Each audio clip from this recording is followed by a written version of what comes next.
त्या भाषांनी मोजोबाची तू दगड म्हणून सन्मान करतोस. छे छे छे छे. दगडाला दगड नाही म्हणायचे तर आणखी काय म्हणायचे? अरे म्हसोबा आहे तो म्हसोबा. बोल ना म्हटला. तुम्ही कुशाल म्हणा त्याला म्हसोबा. अत्तीच्या मारी. अरे सावत्या, हे लोक म्हणतात का त्याची म्हसोबा?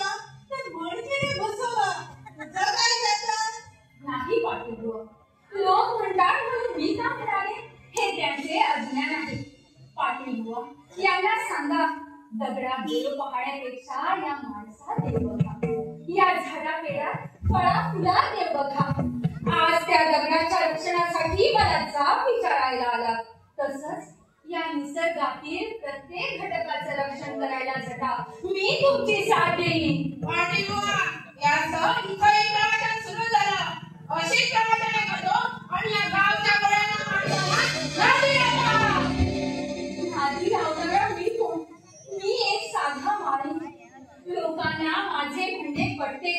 दिवसभर शेत मळ्यात राबतात, श्रम करतात आणि दमून भागून आल्यावर येतात आमच्याकडे संवाद करायला. तेवढाच मनाचा विरंगुळा. अत्तीच्या मारी. अहो शास्त्री बुवा, आता विकट मान कशाला? मुद्द्याचं कारण एकदा बोला की. अहो पाटील बाबा, या सावत्याने म्हसोबाची विटंबना केल्याने गावावर मध्ये टाकाव झाला आणि गावात पाणी शिरली. ओ शिरली म्हणजे काय शिरली? त्यांनी हत्या जबाबदार आहे. केवळ या सावत्याने प्रायश्चित्त घ्यावे.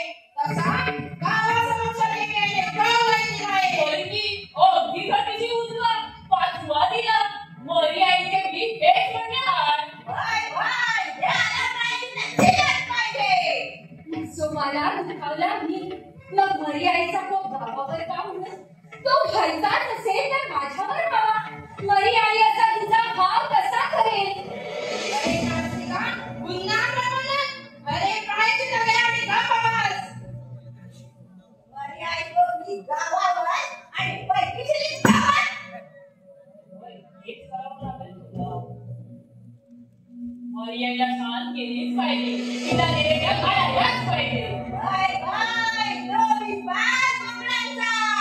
भोकट टाकून घाल देवासनी, नाहीतर तू हात आणि हात कर. अत्तीच्या मारी. अरे एवढंच ना? घालील की आपल्या सावत्या. अरे सावत्याच्या घरची कोपरं काय? घालील का नैवेद्य? काय रे सावत्या? प्रायश्चित्त घेण्यासारखं माझ्या हातून घडलं तरी काय? का म्हणून ही शिक्षा? अहो तुमच्या जीवाला मारून देवीला कसलं नव्हे अशानं देव कसा मागेल?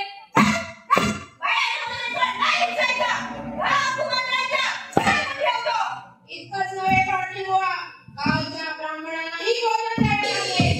बरोबर ना? अत्तीच्या मारी. अहो शास्त्री बुवा, तुम्ही सांगा